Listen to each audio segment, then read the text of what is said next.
Leaders just wrapped up a meeting this afternoon to provide an update on the algae crisis. The Now's John Shaman live at Sandsprint Park with more on what they said today. John?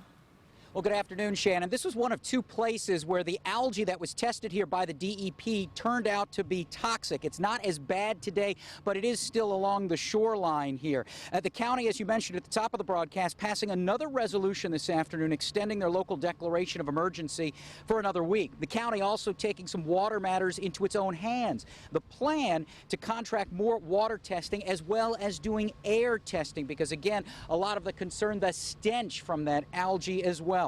Now, this is the fifth summer since 2005 where there have been harmful algae blooms or fish kills in the region, but many say this is as bad as it's ever been because of a perfect storm of events.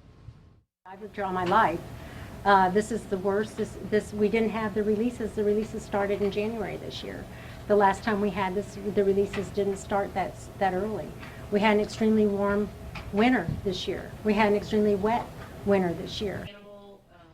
Now, Krishna said this water crisis is like the county's own BP oil spill. Interim Fire Chief Bill Schobel said if you come in contact with the blue-green algae, wash it off with soap and water, and that if you begin to have any adverse health effects, seek medical attention. So another big question is, how did we get to this crisis point? Coming up all new at 5 on News Channel 5, we'll talk with a local scientist and address that issue.